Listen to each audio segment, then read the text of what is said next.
Let's get it. Boom, boom, boom. This tweet go out. Retweet this joint. We are on to week 2. Week 2, baby. Thursday, September 5th. Already. September 15th, halfway through the month. Already. Got some more Thursday night football tonight.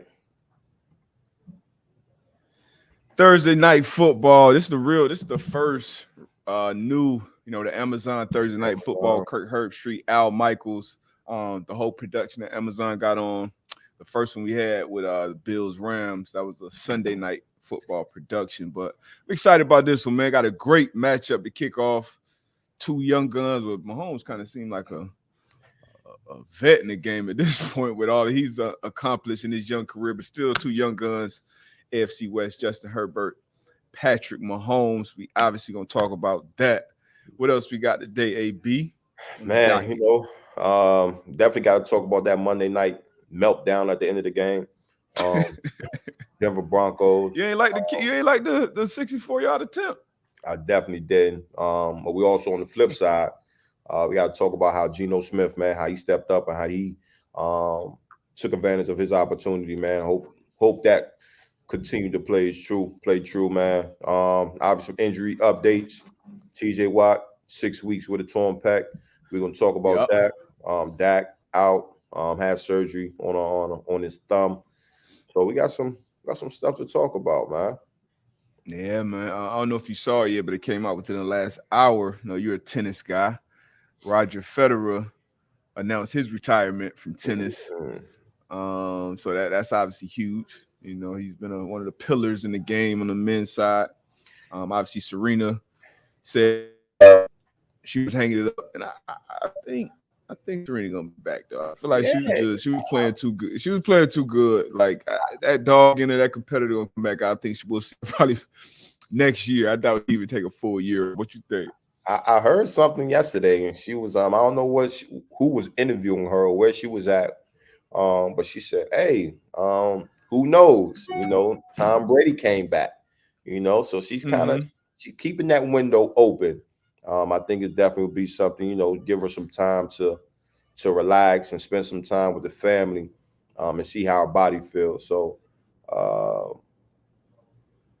we're gonna see. Man. Whatever makes her happy. Selfishly, I would love to see her still out there playing. I know she got a family, husband, kid at home. I'm sure she sacrificed a ton. She's been doing this forever since her teenage years. So whatever the GOAT wants to do, I'd be happy with it. I'm with it. But what else? We got obviously going to preview some of the week 2 matchups this weekend. Don't forget to check out our pick show that we put out on Saturday, Saturday evening, Saturday afternoon.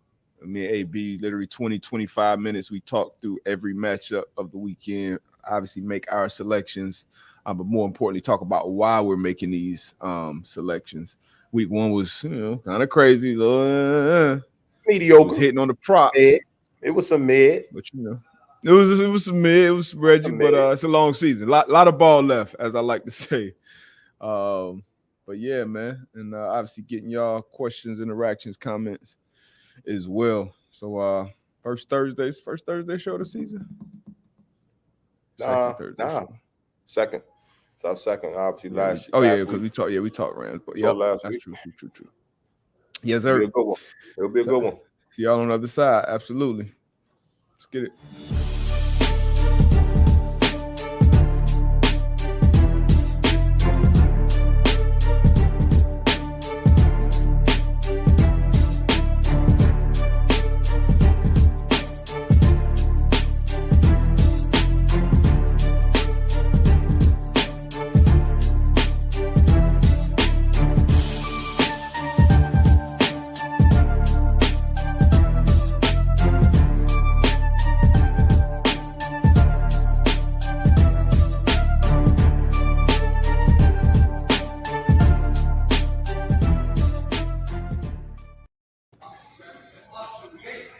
Yo, my connection straight? I saw a little Wi-Fi joint pop up.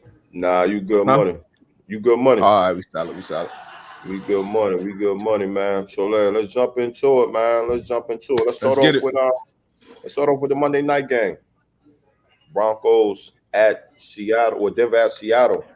Um, Seahawks led by Geno Smith, man, was able to pull the game out, man, and finish on top. Geno Smith, 23 for 28, 195 yards, 2 tugs, man. It was a point at the game where I think he probably had one incompletion. Halftime, 17 Yeah, for 18. he played extremely well. On the flip side, Denver Broncos led by Russell Wilson. He went 29 for 42, 340 yards and 1 tug. Um, Russell didn't really look that great to me. It was Right there with you. it was I don't know. Again, it's week one. Don't want to overreact, but he didn't look like the Russell that we've grown accustomed to see. And I think everybody's been talking about, and obviously we wasn't able to talk about it after the game, but Mm-hmm. just the meltdown at the end of the game. You got a minute some change left. You got 3 timeouts. And They you got let the ball with 4 minutes and 3 timeouts. They had a hell of time. Yeah, but I'm just doing that last. You saying that last? Yeah. That last part of the game where you try to go down the field and win the game. Mm-hmm. What was your take on the coach's decision and the way the whole operation was? And then for me, even for me, I think it was Richard Sherman who was like, Russell Wilson doesn't have that ability to do certain stuff on the field. And I disagree. I'm like, if you year 11, He should. you should. And even if I see stuff that's going wrong, guess what? I'm gonna call timeout. I'm gonna do whatever. And then now me and coach, we can have this discussion come Tuesday or Monday Yeah. on the plane. Facts. What did you think about that whole operation? I mean, I hate it. I don't know if you watched the Manning cast, and I went back and forth a little bit, but at that point, I was watching the Manning cast, and they had 3 who I think will be Hall of Famers. Peyton and Shannon already Hall of Famers, but Eli on there as well. Yeah. And they all kind of was thinking the same thing, but Peyton was literally, I think they counted 62 times where he was like, time out, call it time out. And obviously, most of us at home was probably thinking the same thing. 4th and 5, like, you just acquired the quarterback, gave up whatever you gave up to get Russ. You just gave him a hell of an extension, which he's earned thus far in his career. And then you got 4th and 5 to make a play. Monday night football, I'm sorry, opening the season up. This is we live or die with this guy. Like this is the game right here. That's a no brainer. I know Brandon McManus has a big leg, former teammates. He was in Indy. Yeah. But so he's capable of making that kick, and that was the point. And if you get there and this 4th and 11, go ahead, kick it. It's something that's just kind of, it's a really, really long shot that you get it, but 5 yards, you got 3 timeouts. You can come to the sideline. You can come up with your best play. Mind you, this is week 1. So nobody has seen this Broncos offense. All we've seen was those 4 quarters up to that point. So we can come with our best play in our bag. You're an offensive play caller. Like, that's where you do it. I feel like that coach, he panicked. And then he after the game, he said, he made that decision and why. And then the day after, he comes out and said, you know what, we should have went for it. Like, I hate that part of it. I hated operation. And to your point about the Richard Sherman comment on Russ, that is, the head coach is the offensive guy. He's a play call. He's probably the same guy that's in Russ's helmet at that point. So maybe they get to, I think it was a 3rd and long, and they get to the 4th and 5, and maybe at that point he's like, hey, drain it down. We're going to go and kick the field goal.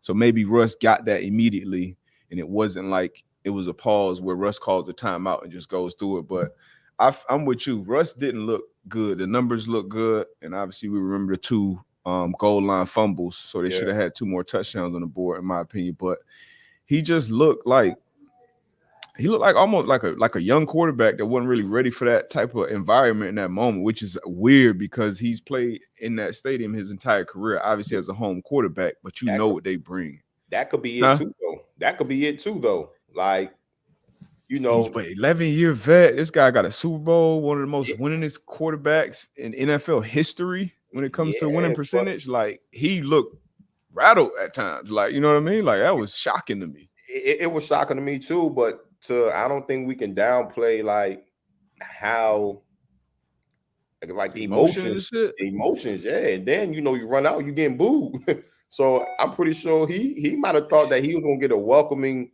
reception. So to your point, and to what I said earlier, he did not look like himself, but it surprisingly it could have been um emotions. But another thing, like, do we? A lot of penalties, pre-snap, false starts, late Yeah, clock running. Like that's like then the 2-minute operation. We seen Russ on the minicast, so we've seen him and we know how prepared and how smart he is as a quarterback. So I get the emotions and all that stuff, but and it is week one, definitely not gonna overreact. But these are some of the things. This is part of the reason why I'm like, yeah, they put some good pieces. They're a talented team, but I don't have Denver competing to win this division, not this year. First year head coach.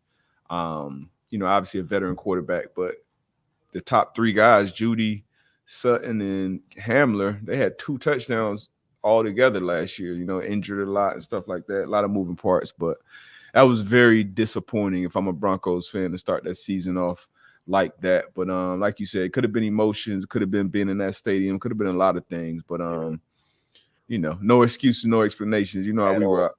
at all. One last thing. One last thing. I know we talk about Mike McCarthy last year and just in-game situations and just controlling the game.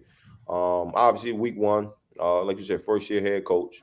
Is this something that you're gonna keep your eye on throughout the duration of the year with the Broncos, with the first-year head coach, on how these in-game situations play out? Just because, like you said, like this, I don't care who you were, like you could be anybody who just kind of starting to get into football. Like if you got 3 timeouts left, like like hey, let's burn at least one of these so we can get to the sideline. Yeah. We kind of talk about what we want to do. Is this something that you kind of keep an eye on, or you like, okay, well, it could be first game jitters for the coach, but what you think? Nah. You definitely got to keep an eye on it, and it's something too, being a first year head coach. Like literally, that's his first time in that situation where he got to make that call. You know what I mean? It ain't him on the headset listening to somebody else. It's not him with Aaron Rodgers making that call. I'm sure Aaron Rodgers, probably Mahomes, obviously Brady, like these guys, like they calling, like you said, they calling that shit and they bring it to the sideline. So you got a coach on the field at that quarterback position. I would put Russ in that category. So he's got to step up his leadership as well, being that he has a rookie head coach. Because we know in that league, this is these are pros, these are pro players, these are pro coaches, and this is like we doing this thing together. It's not like a dictatorship or like college football or something. So I think Russ got to take more charge too, especially with that team, with that organization. Obviously, they made a huge investment in him. Like I said, he earned that money, so rightfully so they invested in him. But it's something you definitely keep an eye on, just like with the Chargers last year. Brandon Staley, it was a lot of, especially from you, a lot of questionable decisions. Like, hey man, like I get it, you've been aggressive, but at some time, hey.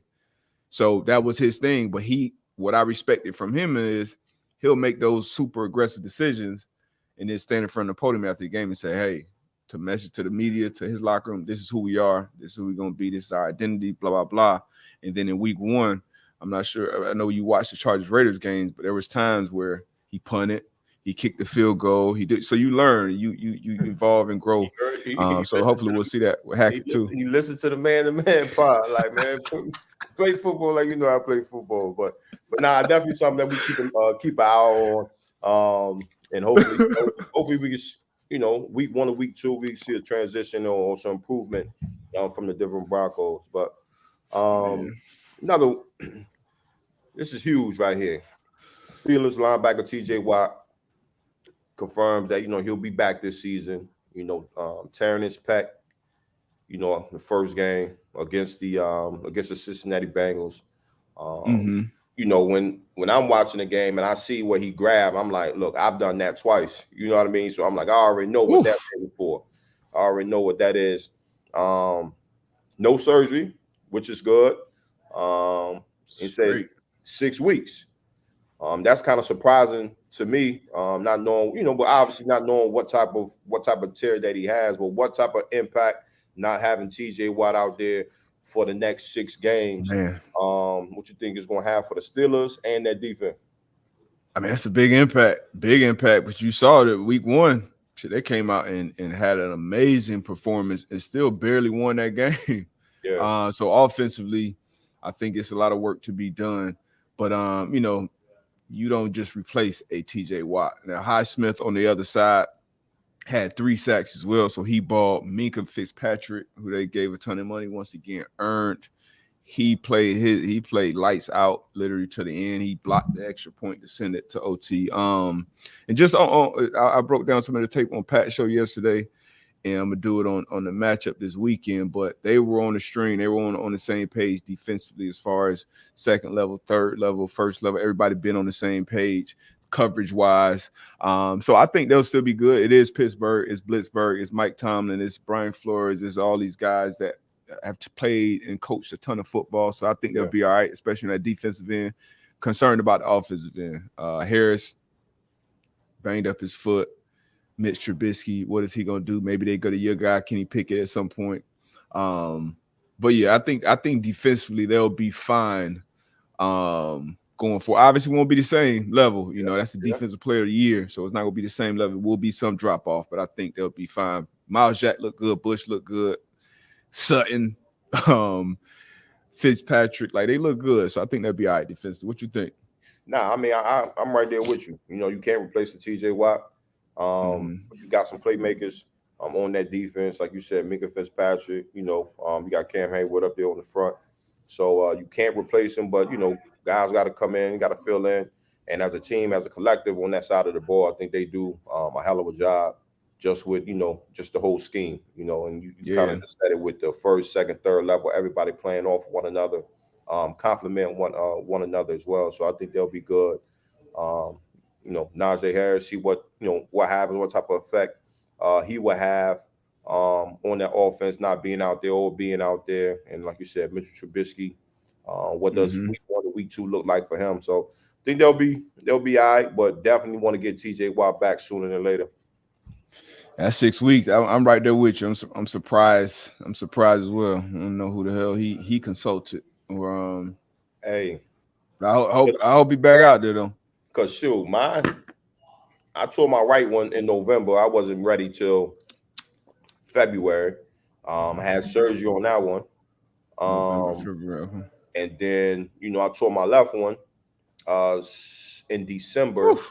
No surgery, and I was ready. I was probably ready February. So, is there like a pec specialist out there? I know we got the foot and ankle, we got the hip, we got the ACL specialist. We got different doctors that specialize in different types of surgery. Is it a pec guy or a gal out there? Don't get me the line, D. But I went to the doctors, got my second opinion. Team doctors. The team doctor then got my second opinion. They both said the same thing on both injuries. So, I was okay with that. But, 6 weeks, man. We'll see.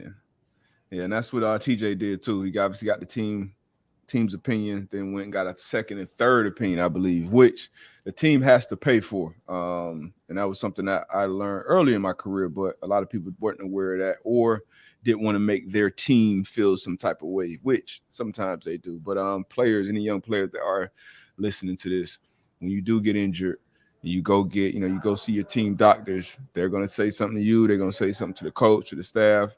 Go out and get your independent assessment, your second opinion. Bring that, match it up. And if you still got questions, go and get a third one. But make sure, you get all the expert opinions that you can and then make the right decision for you. Because the team is going to make the right decision for them. That's just the nature of the beast, nature of the business. So take that for what it's worth. No question. Question from G.I. Joe 317. Is it a pain thing, a strength thing, or a flexibility thing? Definitely a strength thing. Like, it's just certain things you can't do with that torn pec. You can't do a push-up. You know what I'm saying? So doing that, man. So it's definitely a pain thing and a strength thing. So but you'll bounce back, and he'll bounce back. Sure. I remember Reggie playing the season with a torn tricep. And you don't realize, like, even when something as simple as like stopping the ball to catch it, like just having that mechanism, you know what I mean? Like that's that was tough for him to do. Damn near impossible. He was out there playing that big arm brace, but I'm Looking seeing weak as y'all shit play out through there. some shit, weak shit, yeah. So it's tough. But another injury update: quarterback out there in Dallas. It was first reported that it was going to be a 6 to 8 week injury with the thumb. Then it came out that it was maybe 4 to 6. And then Jerry Jones came out and said, shit, he could probably, we want to leave it open for him to even return before that. Now we know how important the thumb is to any player, but especially a quarterback. Are you surprised by Dak not at least going on IR? And, you know, when you go on IR, you got to miss those 4 games. So you surprised by that? And how do you think Cooper Rush will do in his absence? I'm very surprised that they didn't throw him on IR. If you're already saying that he's gonna miss those 4 games, like why not go through with that process? And then again, with Jerry Jones, I feel like sometimes it's kind of best to keep the imagination going. You know what I'm saying? Like don't Jerry, he's an entertainer. He is, but I just feel like don't, because now you got the fans, and then when those 4 weeks are up, everybody's gonna be looking for Dak. Like, what's wrong with Dak? What's up with Dak? When is Dak coming back? So just kind of leave that open. But I think it's because Dak didn't look good week 1. He did not look good bad. week 1. Look bad. That Offense looked bad. Yeah. Offense didn't look good. So it might get ugly for these Dallas Cowboys. It couldn't, and we see what's going on out there. Well, shit, they're the only team in the NFC East that lost this week. Now, obviously, it's only week 1, but every year coming into the season, you always talk, hey, this division, Cowboy. A lot of people, Cowboys gonna win it. It'll be whatever division. Then later on, as the season got closer, a lot of people jumped on the Philly, train. I did. Which we both picked them to win the division. Yeah. I picked them a while ago. You jumped on the train, so you're in the back somewhere, but you on there before the season took off. But Washington, now the Commanders, Carson, he had some untimely turnovers, but he also bounced back and made some big throws late in that game. Got a win in week 1 against the Jags. Saquon and the Bills and Dayball, he looked good. He looked healthy. So NFC East may be more competitive than we thought coming into the season. But yeah, like you said, Jerry got to keep it going with that Dallas squad. But it looked ugly with Dak in there. A lot of people had a lot of questions about this team coming into the season, depth-wise, talent-wise on the offensive side. Defense looked good, outside of the run defense. Got pushed around at Tampa O-line, but I think their defense looked good. Michael Parsons looked great. Hey, got to keep him on the edge. See. We got to keep him on the edge some more. I heard you said that, like, you got to create them matchups, man. Like, you put him on the edge, them offensive tackles don't want to see that. No, you seen Rob do that the Cats, for forever. But he just got it. You know what I mean? You just see guys who got it at whatever position, whether it's quarterback, receiver, running back, pass rusher. We saw him. I saw him. I said, this dude got something. And in this game, it's about protecting and affecting that quarterback. First and foremost, like you go find somebody, draft somebody, run sideline to sideline, make some checks, do this, do that. It ain't, easy, but you're much more likely to find that than you are a matchup headache every time off the edge. And it was 2 big back-to-back third downs in that Sunday night football game where Parsons got Tom on the ground and saved the touchdown. So, yeah, I don't overcomplicate it. Put 11 on the edge, have 90 on the other one, and figure the rest out. And raise hell. Speaking facts. Speaking of Michael Parsons, man, he was a no-show for his unprecedented with Skip Bayless and Shannon Sharp. We were talking about this before we went live, and you tweeted out like, "Look, man, my quarterback got hurt. We the only team in the division without a win, man. It's crazy up here right now." Did I screenshot it? Fuck what Skip and Shannon talking about, man. I catch you. What's your what's your thoughts, man? Like, but And you go ahead. No, I'm just saying, as a player, like after a loss, like, the media availability that you have to have, well, that's one thing, locker room and in your locker room and all that stuff. That's one thing. I'm sure he's probably does press conferences in Dallas or whatever. So you got to do those things. But after a loss, man, you ain't really trying. A lot of players, at least, you ain't trying to do none of that media shit.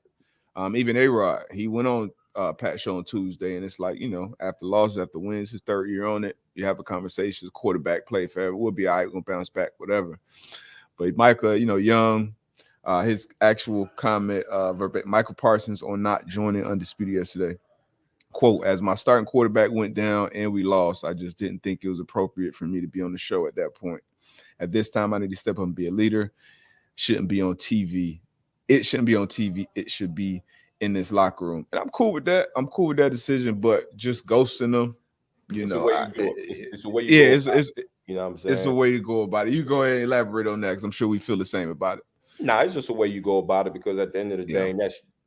day, that's your name. You know what I mean? And while you're in this field of work, you just don't want your reliability and stuff to be in question. You know what I mean? Because at the Yeah. end of the day, it's gonna be some things that come up, and when you just got to be a man of your word at the end of the day. And if you can't make it, you reach out to them and say, hey, look, I don't think Yeah. appropriate or right for me to come onto the show, and let them know ahead of time. But just ghosting them, that's just bad business. And to your point, young, still got Yeah. a lot to learn just in the business of the game. But he'll learn from it. I'm pretty sure Skip and Shannon, they'll be cool with it at some point, Yeah. and they'll come back Yeah. around. But definitely a learning experience for the young guy. Facts. And like you said, you be a man of your word. You say you're gonna do something, either do it or reach out and say, "Hey, I'm not gonna be able to do it." Whether that's directly from you to whoever you talk to, or through your people, your PR people, your whoever. Hey, let them know I ain't gonna be able to make it. Explain yourself. Don't explain, but at least let yourself know, so they don't go on air and then they gotta, hey, he didn't show up. Hopefully, we'll get him for the next year. Just not a good look. We are professionals, professional athletes, obviously. And so I don't mind him not being down to go on the show, but just like you said, just it's a certain way to go about it. But yeah, man, that's gonna be interesting. Maybe reach out to him and say, hey, look, if we win, I come on. If we If we lose, don't, we ain't got, because one thing Belichick used to say is, we used to talk to the media, hey, don't say much. And if we lose, like after the loss, say even less, basically, in Mhm. so many words. Like, so it is what it is. Like you say, I'm sure he'll learn from it. Young guy. Nah, no doubt, At this no point in doubt, the man. game, it's football. It's still just all football at this point. We figuring all the other shit out. It's ball. So we'll see. We will. AB said the Cowboys are dead though. Hey, it might get ugly, but Cooper, he might come in and he might surprise us all. We gonna see. So I just want to keep up after week one. AB got the Patriots dead. Yeah, Long season. long season. Cowboys dead. It- I ain't say they was Long dead. I said season. it might get ugly. Oh, Mike Ugly. It Okay. might get ugly, but them Patriots, your Patriots, huh? Nah, they ain't right. I mean, I rock with them, but they ain't my Patriots. But standing in the NFC East, and we talked about this last year on the show when Jalen Hurts almost got taken out. Where my man at with the Where's my helmet man with on the helmet? Yeah, though? he not on this one. But Oh four man, fans, according to a tweet from Front Office Sports, four fans are suing the Washington Commanders after a FedEx Field railing collapsed last season. Each is seeking over $75,000. I should that's run that it. number up a little bit. Yeah, that's it. But yeah, we saw this. They should have expected this. They should get paid because that is super, super dangerous. That situation they're in. But I'm mad. I'm most disappointed about us not having cousin that helmet in this story. Bro, that was hilarious, bro. I I thought that shit was photoshopped at first. Like, ain't no way, yo. Like, but that was hilarious, man. But shoot, 75,000. Obviously, they didn't clarify. the exact number. But go ahead and They should have went for a little more than that. Go ahead and write the checks and go ahead and get it over with. Facts. Big facts, man. What else we got? Let's preview tonight's game, man. The Chargers at the Chiefs. You got your guy, Justin Herbert, going to Kansas City, led by Patrick Mahomes. Y'all got a big loss tonight. Keenan Allen is ruled out, so that's gonna be huge. I don't know why I'm asking. I don't know why I'm asking this question, but who do you have in tonight's matchup? Man, hold on. Let me check this injury on the turf. Yeah, so Trent McDuffie, young corner for the Chiefs, first round pick this year, had a good game, got hurt in Arizona, so he'll be out. Mahomes, that offense, Chiefs looked unbelievable. I think the Chargers look good too. Chiefs look unbelievable. They look really, really good. What if I got Josh Williams get some big time reps? That's what I'm thinking. Josh Williams should get some reps. Obviously, they lost. Who was their top corner last year? Ward left. I believe he went to San Fran. So our young guy Josh Williams, who we have an interview with coming up, we'll put out at some point. Probably after the night. You bought the night, Josh. We throwing it up. We throwing that joint up. Probably after the night. Josh, get in that joint and ball out, baby. We had that joint ready for y'all tomorrow. Yeah, man. But I take the Chargers with the points here. I take the Chargers with the points with the plus 4.5. I feel like these teams always play each other tough. It's a short week. They somewhat know each other. And Travis Kelce, basically wide receiver 1 for the Chiefs. Everybody else kind of going to get theirs when they get it. Travis Kelce always going to get his. He'll have his toughest matchup that he has in the league tonight with Derwin James. So yes. I'm taking my Chargers, of course, plus 4.5. Not enough juice on that money line for him. If it was plus 200 on the money line, I might take the money line straight up. But I'll take that minus 112 against the spread, plus 4.5 points against the Chiefs, at the Chiefs too, at Arrowhead. What about you? Man, this shit gonna get, I ain't gonna say it's gonna get ugly, but now I got in the Chiefs, man. That offense, man, it's clicking on all cylinders, man. They didn't miss a beat.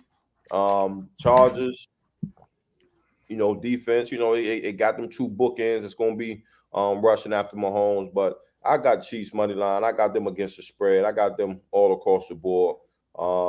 Kansas City come out 2-0, Chargers 1-1. But I think it'll be a good game. But them Chiefs, man, they looking good. They look great. Yeah, they look great. No doubt about that. And J.C. Jackson will be a game time decision. Didn't play last year against the Raiders, but he will be a game time decision. Yeah, I like the Chiefs. The Chargers. I'm actually see. I'm actually trending towards taking the money line because I'm just getting some flashbacks of Khalil Mack late in the game. 3 sacks, Bosa, Derwin James, Sante got one. Jackson might be back out there, man. I know he's missing Keenan Allen, but we know Herbo throw the ball to any and everybody that's open. Good. Speaking of, good question by Carlos Nava. Okay. Carlos, I'm gonna go with Nava. Go with Nava, but he said, "Is Kansas City that good, or did the Cardinals just lay a major egg?" What you think? The Cardinals? I think probably both. Both, yeah. I was about to say, I'm like, I think Kansas City is that good, but then I think Cardinals, they might lay a few of them eggs this year. Man. They look bad. They look bad for week 1. That's discouraging because the Cardinals usually come out hot and look good. They look great week 1 last year. They beat the dog shit out of the Titans. So for this year, for them to come out like this after, paying the quarterback and the talks of, all the things, man, they look bad. But yeah, I'm gonna go with both on this one, Carlos. Yeah, sure. Good question though. Great question, man. Let's get some props for y'all this for tonight. Anytime touchdown, D-Butt. I'm gonna start right at the top, just like last Thursday night. Just like last week. Yep. Travis Kelce. Travis Kelce gives in the paint. I like that one. So, yeah, so I'm going with Kelsey. They do so much in that red area, man. And Chuck actually in the building today. He's going to go over kind of like some of their stuff on Pat's show. But they do. I was talking about him yesterday, and he was like just the amount of things they do with the shuffles and the fast motion and how they attack edges. So we don't know who gonna get in that end zone for the Chiefs, but we know 87 gonna get his, like I said. So yeah, I'm and then there. Another thing with those motions, it's like it makes your defense be disciplined, and then the eye discipline is very, very, very, very key on that. And then even with the motions, the fast motions, gaps changing, at a split second, it makes it tough on defenses. But I definitely got Kelsey as an anytime scorer. Then the next one for me, this is tough. I would probably go Mike Williams. Okay. I would probably go Mike Williams Keenan out. With Keenan out.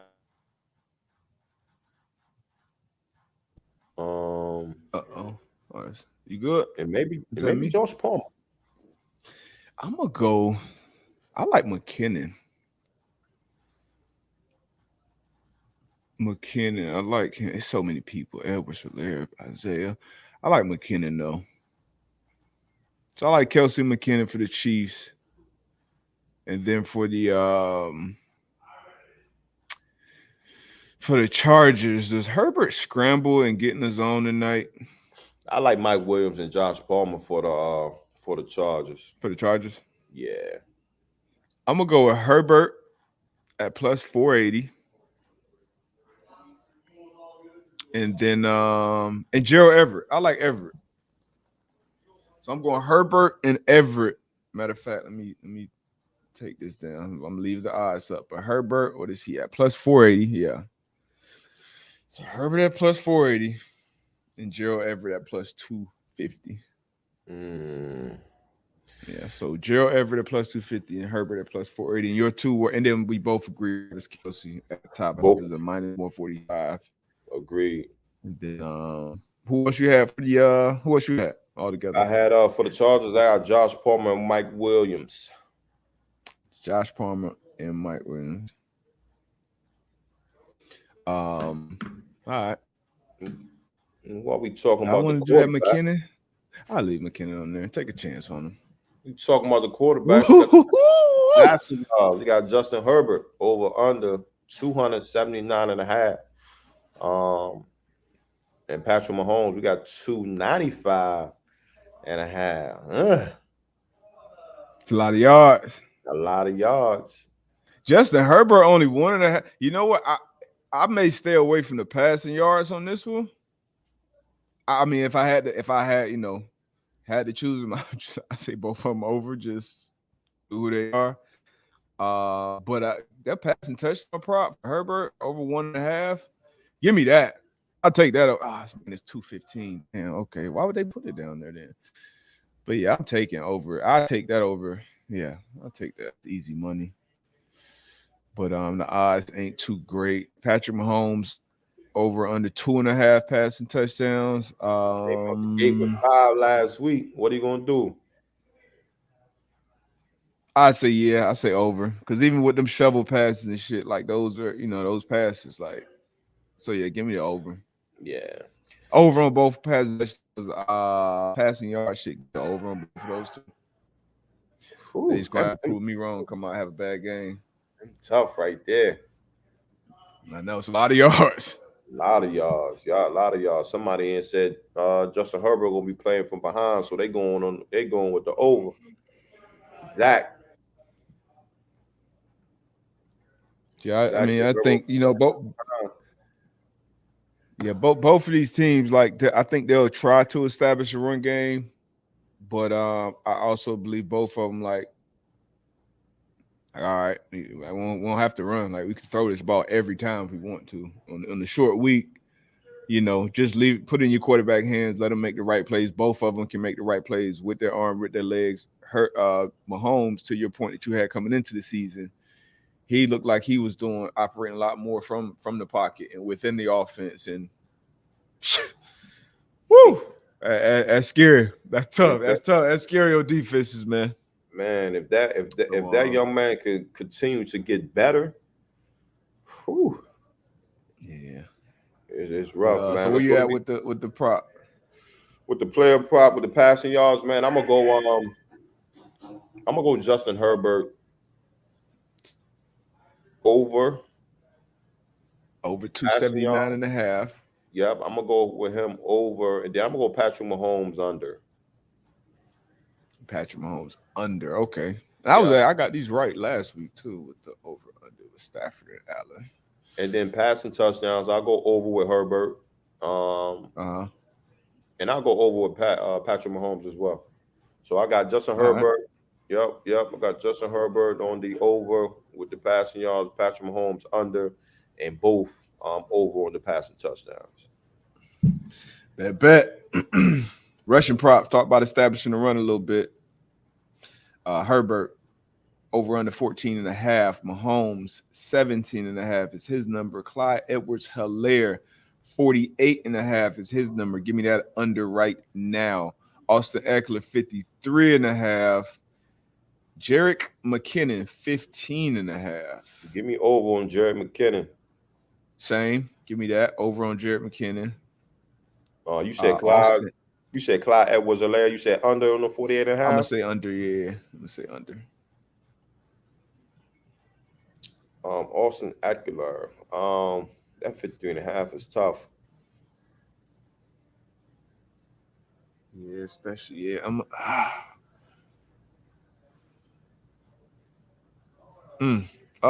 give me, you know what? 53.5. Give me under. What about the two QBs, man? That's 17.5 and 14.5.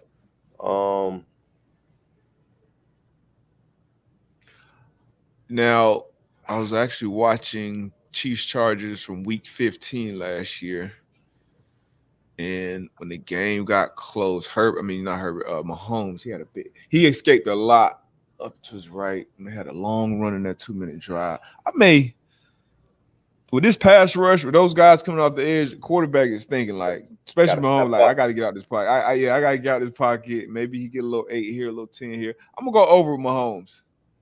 Yeah, that's over smart. 17.5. That's a small one. I could really go over for both of these quarterbacks.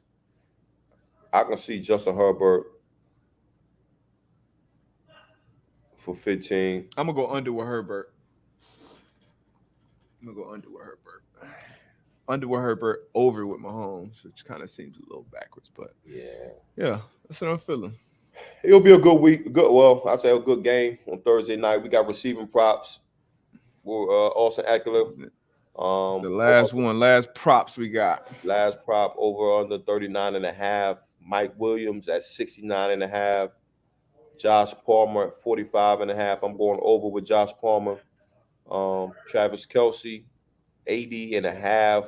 McCole Hardman, 35.5. Clyde Edwards-Helaire, 15.5. Jerick McKinnon, 17.5. Juju, 57.5. Marquez Valdez-Scantling, 45.5. And Gerald Everett at 39.5. I'm definitely going Josh Palmer over. What else you like on here? Give me Kelce over 80.5. We got Kelce over. I don't know why McKinnon keep popping up to me, man. Hey, go. 17.5, It's your screen game. Yeah. That Andy Reid, you always gonna get a couple of those. Yeah, give me Kelce over, give me McKinnon over, and then Gerald Everett. Give me over 39.5 for him. You liking Gerald Everett today? He looked good last week. I think you may have spoke on him a couple of years ago when he was still in LA, him and Higbee. Yeah. But he looked good. He looked with the Rams, but he looked good. He looked good in that 7 too. And you saw Herbert trust him. He got in the zone, made a tough catch for him. And the other guys are gonna have to step up. You talked about Josh Palmer, who we also got our interview coming up with. his role, I'm sure, would increase. Carter, was Carter on there? He Nah, made Carter he went made on a there. big catch last week too. Okay, so Carter may be a sneaky. I don't know where he is on the props. He may be down there low. That may be a sneaky one to get in there. He made some big plays for Herbert last week too. But yeah, give me Kelsey, and once again, he's going to get his. Give me Everett over 39.5, and then give me McKinnon over 17.5 in that one. Okay. Um, Again, I'm taking Josh Palmer with the over. I'm gonna give you 2, and then 45 I'll and a go. half. Yeah, and then I'll go. I like Jared McKinnon with the over. I think it'll get him involved in the screen game. Um, so that's my one. That's my one with the Chargers, and one with KC. That's my receiving props. All right, there you have it. All the props for a Thursday night football. Speaking of some good football, AB, what we got? AB, man. What we got? We got Howard versus Morehouse, man. It's the HBCU New York Football Classic, man. If you in the city, if you in the tri-state area, you in New York, Jersey, or whatever, come out for a good cause. Obviously we're gonna have a good time, but the money that we raise, man, we're gonna donate it back to the Howard football team. So we're gonna party for a cause, man. We got wifey DJing. We got DJ Ooh, okay. S, man, and we got uh DJ CEO, man. So again, if you're in the area, if you in New York, if you are, if you know somebody that's gonna be in there, they looking for something to do tomorrow night, man. Definitely come through this 40/40 club, man, and have a good time for a great cause. The 40/40 Club, AB41 and Big Vern presents the HBCU New York Football Classic, Howard versus Morehouse. I like it. True. I like it. Yeah. Curry, moving on some non-football stuff. We'll probably wrap up with football, but Curry set to sign reportedly a lifetime deal worth nearly $1 billion with a B dollars. Woo! So big, obviously huge deal, lifetime deal. Under Armour. I mean, love to see it. Seems like a great guy, great ambassador for a lot of things, not only with basketball. So shout out to Steph, man. Big deal for him. Nah, huge deal, man. As you we continuously see, man, LeBron, just athletes, man, just making huge impacts, not only on the court, on the field, but off as well. The things that he does, in the community. Again, we were talking about, before we jumped on live, just his partnership with Howard University as well, their golf team, and how he supported the golf program at Howard University, man. So and shout out, man. You can't hate on that. Doing what he's supposed At to do, all. man, and being like you said, being a great ambassador for the NBA, man. So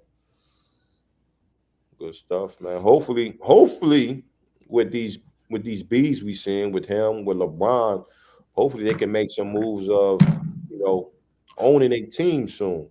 Yep. Absolutely. You can definitely use that as leverage and cap and all these different things to get in with ownership. And I think, and speaking of ownership in the Yeah, NBA, yeah. um, Get to that. Sarver, the owner for the Suns, he got suspended for the year, fined $10 million, which comes out, I think his franchise is $1.9 billion right now, according to Forbes. So that 10 million is like a half of a percent as far as ownership of this team. So Sarver suspended. LeBron spoke out about it, saying it wasn't harsh enough. He basically should be out as an owner. Chris Paul, Phoenix Suns starting point guard, and obviously he's not the president anymore of the Nah, I PA, don't right? think he's the president of the NFL. I think I'm CJ an NBA McCollum PA is now. anymore. Yeah. Yeah, but a long time, obviously one of the great ambassadors for the game as well, on and off the court. Does a lot with HBCUs also, but he spoke out against this light punishment as well. Any thoughts on Sarver and his suspension? I think it's a slap on the wrist. Like you said, team is worth um, north of $1 billion. You get a year fine, and really, what is that? What is that year? Like, well, he can't come to the game or whatever the case may be. So, and then 10 mil. But if we're talking about safe in the workplace and things of that nature that we're preaching, and we got somebody that's owning the team, and then uh, racial comments and just making the workplace unsafe. Like, come on now, like Yeah. we gotta put our we gotta put our what I'm trying to say. We gotta put. I don't know. You gotta put. It's just tough when obviously you're dealing with these owners because obviously they play by a different set of rules. And For sure. Sterling got kicked up there. So and I think Silver came out and said like it's certain rights or whatever that owners have that it's hard to do X, Y, and Z, and that's just the reality of it. Obviously you don't like it, but it's the reality of it. When you own something, there are certain things you can get away with that you shouldn't be able to, and this is Right. a perfect example of that. And I didn't read through the whole report to see everything, but I saw some of the things. I think pulling down people's pants and saying Oh, crazy things, but having an abusive, toxic workplace. Obviously the racial stuff. Yeah, this is crazy, and he does. What's crazy about it is, um, I don't like to just cash judge. I don't know the dude, but I don't know. I can't say, oh, you're a racist or you're this or you're that. But he got a black head coach. He got a black general manager, former player James Jones. So kind of like, damn, you empowering these black men to do this thing, but you still doing this behind the scenes. But I'm with Braun and Chris Paul though. You want to set a standard. You want to set as the NBA, Adam Silver. A lot of people are looking at the NBA, the NFL, and these leagues as to setting a standard in this case. And I don't it's slap on the wrist, like you said. But unfortunately, these owners and these billionaires play by a different set of rules. Yeah. In life. So, yeah. That money talks, as we always say. So 10 million, 0.5%. Go ahead, get you one of these teams, AB. You got it, huh? I ain't got it yet, bro. I'm working on it. few more years, I ain't Get you. years. That But was my biggest takeaway for this. Honestly, when I saw that, I was like, 0.5%. All right. I'm like, if I'm a player, and I don't think NBA players can be owners. I think NFL players can, or it's not against the bylaws or whatever. But NBA players, man, give me a percent. Hey, and I'll be Braun. You $5 million a year salary, $10 million a year salary. Give me a percent. no question. That's easy trade off because that the way the values of these franchises going up. I just need one. I just need one, cuz. But man, I just need one, Genie. I gotta get back downstairs to these meetings, man. Let's do it, man. Handle what you gotta handle, big dog. Man, I'm out here and in Florida, man, a pro athlete community, man. They doing some real good stuff, man. Shout out to Caleb Thornhill. Just what he's putting together for retired athletes and helping with the transition just in business and life, and it's just been very impactful being out here doing this week, man. So we got some business meetings this morning, man. Told him I had to step out and jump on the pod, man. But appreciate you, man. It's just been going good, man. So I gotta get back down here, man, so I can get some more knowledge and some more information. All right, go ahead and get it, bro. All right, man. And we'll see y'all on Saturday. We got our show. So we'll put out our pick show on Saturday. It should be another very entertaining week from the league. And then obviously we had our props, we had our picks for the night. So yeah, we'll see y'all on Monday live, but tune in at Saturday show. Damn, I don't know if we have a clip. Oh, AB gotta get up out of here. I'm also gotta get out of here. I'll be on show again today. Chuck Pagano will be on as well. Do we have it? Okay, here we go. We got a little clip. All right, AB. All right, man. Y'all be safe. Y'all have a good weekend. Appreciate you. 6.5 though. I don't know about this one. It's a divisional matchup. I know Mitchell Trubisky announced as a starter. Yep. And I know that defense, Mike Tomlin's gonna have that team ready to play. So I'm picking the Steelers against the spread. Lions, they did a great job last year covering the spread. So they did. Yeah, we're gonna see what happens this year. But I'm going with the Browns. I just think top to bottom, the roster is better. I'm going with the Commanders. Carson starts the season off with a win. I love his weapons on the outside. I think this is a year where Patrick Mahomes, scary as it can be, can take a step in the maturation process of playing the game above the shoulder. So that was a little clip from something. Now, obviously, good at it. Some of the ones we got right, and that jacket I had on was an Akron, my brother's Akron Letterman jacket. I said I was gonna start the season off and see if it brought me some good luck. It did not. Very mid, very average first week. So I'll be trying something else on as a good luck charm. So, but shout out to my younger brother Denzel. Shout out to my other brother, my youngest brother Joseph Butler, who graduated from Air Force basic training yesterday. To join the U.S. Air Force. So, yeah, man. And that's it, man. Like I said, 12 o'clock, 12 to 3 today.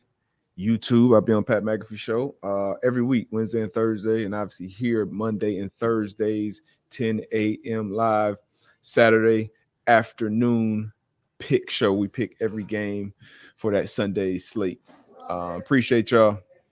See y'all Monday.